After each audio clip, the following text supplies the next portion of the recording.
过去校舍其实只有1层楼，那因为长期的这个漏水，所以有很严重的壁癌的问题，所以大概二十几年前，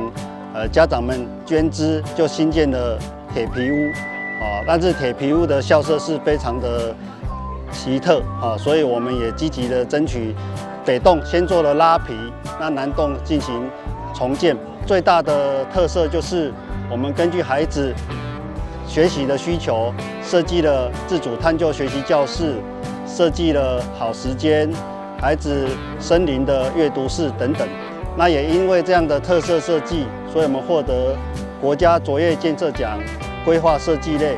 的奖项，以及绿建筑钻石级这样的荣誉。学校的需求其实也很明确，就是他们对于空间上协同式教育的部分呢，也有他们自己的想法，所以在教室空间的设计上呢，其实我们就采用了蛮多空间上的结合，来跟外面自然环境上做一个呼应。连续有3年，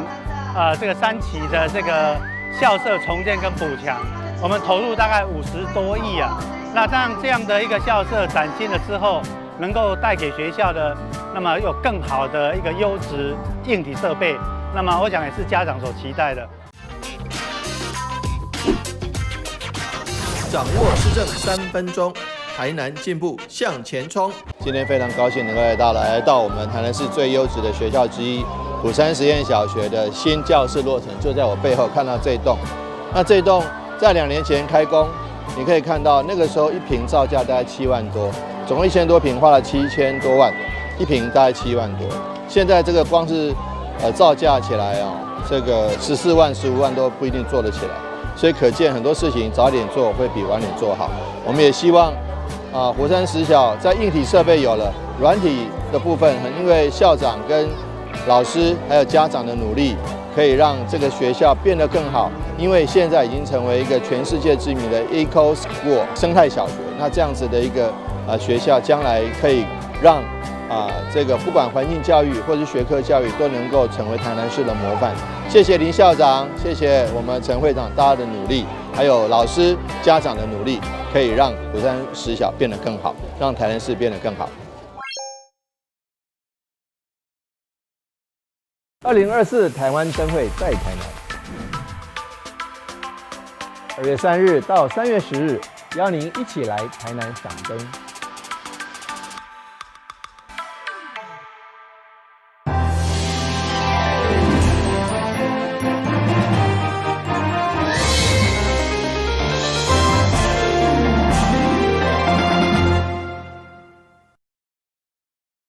大家好，我是杨春怀，欢迎收看1月12号礼拜5的中嘉台南地方新闻。第1届海外台湾本土音乐感动奖伫台南举行颁奖典礼，由金曲歌王谢明勇得奖，用录这首歌温暖全世界台湾人的心。由60外个海外台侨发起，宇宙台湾社主办第1届海外台湾本土音乐感动奖。在迄下午，伫台南一间饭店盛大举行，外国的台侨难得聚集做伙，主要要感谢谢明佑老师所写的迄首温暖人心的创作歌曲《路》，不但成为海外台湾团体活动中的重要音乐，互每一位台侨听着拢相当的感动。因为这个歌这条路听了会感动会好。咱即马咱台湾遇到上困难的时机，就爱大家爱撩水、撩溪过水，真艰苦的路。我希望大家人爱团结起来，咱来保护咱祖先的土地，咱老母的土地，爱保护咱的厝，唔通去用骗去。咱来守护咱台湾。为表达对谢明佑老师音乐创作的感激。主办单位第1届颁发海外台湾本土音乐感动奖给谢明佑，而谢老师嘛表示，第1届领到民间团体的奖，而且阁是海外台侨所办，会用讲是比金曲奖或者是音乐协会的鼓励阁较大。是阮音乐界官方颁落我的奖，啊，准确啊，求音乐协会啦。是这种人间，这是我第一代领这款的奖，啊，我拢感觉比金曲，互我的鼓励更较大。这届的颁奖典礼除了鼓励台湾创作者传递台湾文化甲感情，现场嘛融入中西的文化，邀请芭蕾舞团跳着台湾的民谣，阮也拍开心内的门窗。希望这个感动奖会用成为全球台湾人的一个交流平台。台南新闻林根采访报道。今年是台南400，台南市文化局鼓励各界来响应，也将主视觉系统开放运用。其中，台南安平的知名酒店将台南400元素布置伫大厅当中，并结合伴手礼，向来往的旅客行销台南400。缤纷的倒车灯光，还佫有移动的电梯。这伫酒店内底会当看到的设施，伫台南安平的台湾风冠假日酒店变甲完全无同款，全拢画上台南400的主视觉。迄2024年台南建成400大力营销推广，把台南400的这个重要的4个元素把它蓝晒图的蓝，还有4点的红，以及凤凰的橘，还有昆生沙白这4个颜色。那希望透过我们带头的效果，然后让更多的周边的店家也好，或者其他酒店也可以把我们当成一个示范点。这间酒店是唯一得到台南市文化局台南400主视觉运用布置的补助。是朝日应用的典范，同时酒店的伴手礼，常常是美丽的杯仔、饼的管仔等等，也拢印着台南400的图案。透过这个伴手礼，大家人手一袋，不管呢，你说在酒店呢买完之后带到其他的城市去，就是最佳帮台南行销的一个工具。那我们像今年过年呢，如果来住我们饭店，有机会收到我们这个特别制作的一个红包袋。酒店会当讲是城市的门面，透过台南400主视觉运用，唔但行销台湾，更要让世界看到台南，欢迎各地游客来感受台南的美好。台南新闻所会采访报道。119消防节，台南市消防局过去拢是以嘉年华会形式来庆祝，不过颠倒造成消防兄弟的负担，所以今年特别号召民众用笔写出对消防兄弟的感谢，互因上大的鼓励。今年冬天，台南御风火警抢救灾害加紧急救护的消防兄弟，就是点点守护每一位市民的城市英雄。面对一年一度的119消防节，台南市消防局过去拢是以办嘉年华会形式来宣导，不过无形当中嘛造成拍火兄弟的负担，所以今年局长特别打心推出向城市英雄讲出心内话活动，伫防灾教育馆甲全市各分队拢设立专属的留言板，伫推出以后，拄着学校的户外教学。学生都拥有表达热烈回响。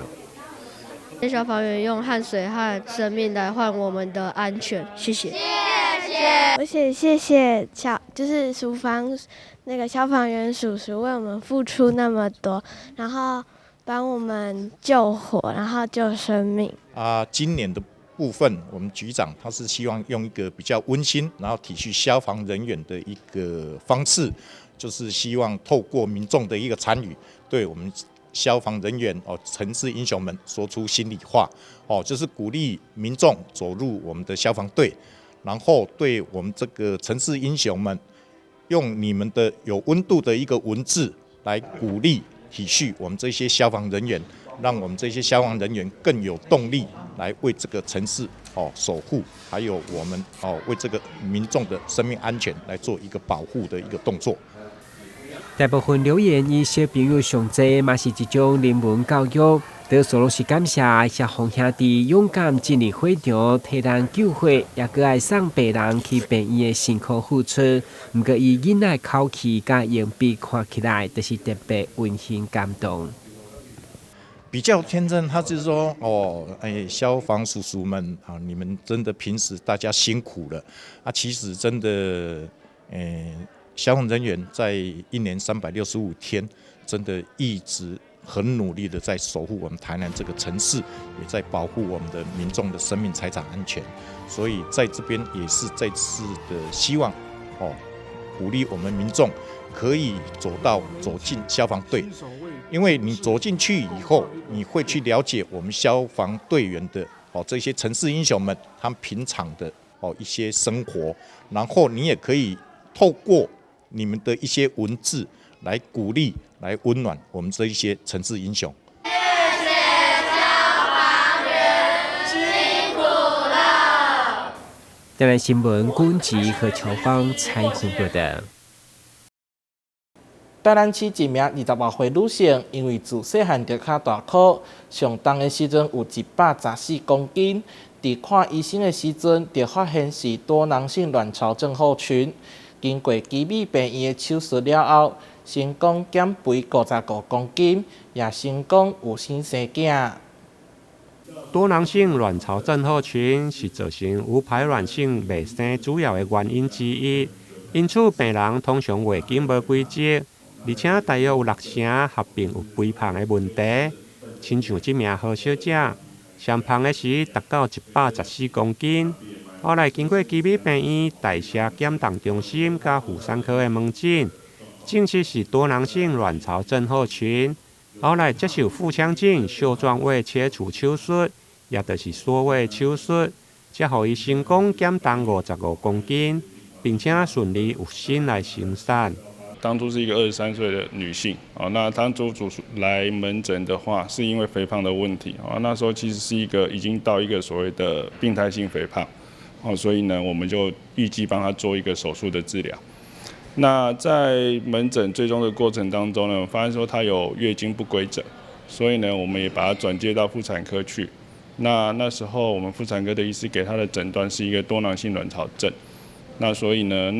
不过她当初最主要是因为肥胖的问题，所以她并没有在妇产科做太多的治疗。那后来呢，在我们经过一系列的检查之后呢，我们帮她做了一个所谓的袖状胃切除手术，就是我们一般俗称的缩胃手术。那之后呢，她就在后续的继续努力之下，她成功的减重。那减重之后呢，其实她的月经呢也规则了。那也后来也就是成功的怀孕这样子。虽然何小姐过去曾经透过运动加饮食控制来减重，但一直拢无真好的效果。加上月经无规则来就医，才发现是多囊性卵巢症候群。因为我有多囊卵巢，因为其实一开始我们没有切胃，我也不知道。然后我会觉得，为什么月经我要吃催经药我才会来，或者是我怎么会无故的就是体重一直升胖？然后这就是一个很奇怪的原因，所以我妇产科也有看，然后就是医生这边也有看，想说，那合并下去会不会减重就会达到就是顺利来月经的效果？因为毕竟女性还是要有一些代谢会比较好，对不对？那你过去有没有自己试着用什么样的方式？我过去有试着用运动，或者是控制饮食，或者是改变生活习惯。但我说真的，这如果是因为身体发起的，就是互相影响的话，我觉得你有时候改变自己的行为，其实也没办法真的抑制到达到很好的标准这样子啦，嘿啊。基美病院为了帮助更多减重病人来圆梦，特别整合侪科的团队。包括内分泌、新陈代谢、一般加消化外科、营养科加精神医学部等团队的评估加追踪，对运动、饮食、生活形态的调整、药物到减重手术等。医师表示，因为减重手术也是有风险，必须要经过医师详细评估，才能进行手术治疗。台南新闻林根采访报道。台南市社区大厦大港分校的联欢导班，成立以来就一直被恶落。这届年度成果展更是受邀请到观光工厂内底举办，要用花蕊、美食甲台语歌谣的创作来引导大家对台港文化的重视。不管是用传统手绘，或者是用电脑、平板来创作的作品，台南社区大校大港分校网甲班的指导老师齐撇官。让教学生对无到有，一步一步完成画图的心愿，甚至让因的功力愈来愈强。包括赖贴图嘛，成为因学习的热情。即个伫华美工学鸟头鸟文创工作坊的合作，提供空间予师生办展览，成为网家班成立以来首次对外发表，予学员满满成就感。我们会找我们自己想要画的题材跟老师讨论。那因为我们上学期画的是台江有关的文物或者是景点这样子。那像有些人喜欢虱目鱼啊，或者是炮台，或者是市草，那我们就会用各种的方式去表现。跟老师学习，然后在不断的练习之下，我觉得，我的平板的那种技巧有明显的进步。老师教了蛮多，像一些那个姿势啊，还有一些表情啊，因为我之前比较不太会画，对，然后就是而且老师也可以教完整的作品，对，然后帮我们修改图这样，第一次对外参展的感受，第一次对外参展的感受，还蛮开心的，谢谢老师。以花蕊、美食甲台语歌谣作为创作主题，一直是老师所指导的重点。同时，课程嘛用于台港历史风情，伫第2届出版过网架绘本，希望更打进在地人文。虽然这届认定只有2位学生，不过学员对小朋友一直到退休的长辈时代拢有。希望透过展览，吸引更较侪有兴趣的民众加入因的团体。我即届的展出的主题就是台南的花蕊、台南的食物，还有台语歌谣，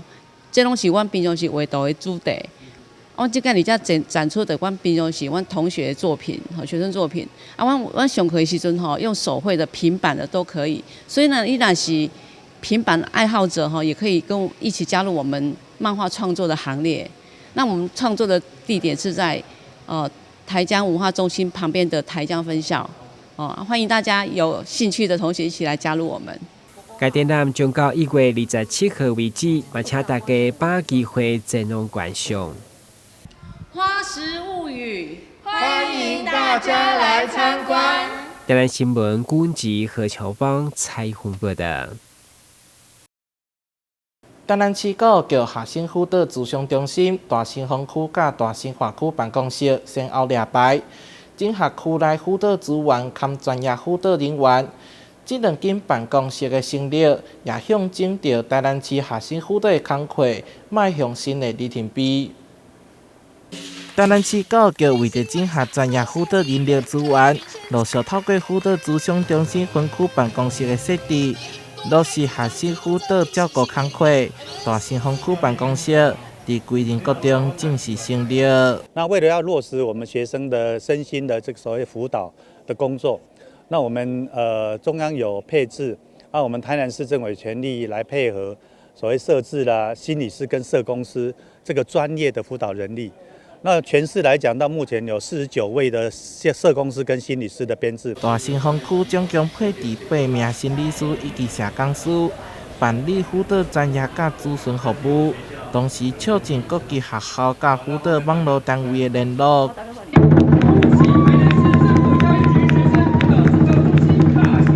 在有限的辅导资源之下，大新华区办公室在新华国中正式成立。另外，加上先前的大展文区、大北门区、大永华区甲大新野区。台南市6大分区的辅导咨询办公室拢已经到位，各分区办公室都有心理师、社工师的驻点，那么能够结合我们学校里面的专辅教师，那么一起落实照顾好我们学生的2级跟3级的辅导工作。那我想台南市2级的部分，我们也有460多位的所谓辅导教师。那除了这个之外，我们的3级的部分，就心理社工师，如果再能够分区做资源，我相信我们孩子的这个所谓心理辅导的照顾会更落实。未来专业辅导人员会提供学校师生专业咨询甲安心宣导，满足教育现场各类学生辅导需求，落实照顾每一个学生的身心健康。台南市民出怀采访报道。台南市透过公办途径来取得公营社会主体，虽然用较侪时间煞节省侪公款，其中第一批将完工的永康金钟2村，将提供110户公体，有计114年就会当住入去。台南永康区的正中里村透过公办都市更新，取得110号的社会主体，目前工程进度已经超过一半，预计10月完工，明年顶半年就当搬入去住。对此市区盛大举办平安祈福典礼，正式上牛。让我们用掌声喝彩！我们台南公仔的金刚经正娘即将在我们手脚见证的上梁大旗即将呈现。谢谢我们施工单位，也谢谢老天爷的配合，所以说工程进展很顺利，也期待接下来能够很顺利取得110户以上的这个社会住宅，而且取得公共设施，取得公园用地接下来我们隔壁的立体停车场还可以取得活动中心以及亲子幼儿馆，这是一个非常好的这个公私协力，中央跟地方的配合。其中委贴都要强调，台南社会主体透过公办都市更新的方式取得，虽然较开时间，不过却当节省济公款。同时间嘛是台南第一批完工的社会主体，希望厘清外团台南拢无社会主体消息。对于某些人为了选举，然后却一直在污蔑台南，说没有听到台南有这社宅这个部分我们还是要清楚的说明。这个社会住宅是102年在赖清德担任市长的时期，就跟营建署来进行规划，到108年就我担任市长的4月份开始动工，109年、108年动工。那你知道不？社会住宅盖个房子不是说今天说盖明天就好。所以说需要有时间规划，用地取得。我们透过都市更新的方式，也是比较花时间的。因为台南市的财政不像有些城市尤其像台北市一样那么有钱那所以说我们就一步一步做，稳扎稳打的做。大桥统计，目前全市兴建甲规划当中的公共主体大约8402户，已经动工到厝。而且公办多经7个案，就节省200亿的人民血汗钱，提供上千户的公体。台南新闻阮吉采访报道。感谢您收看1月12号的中嘉台南电视新闻，我是尚顺怀，咱再会。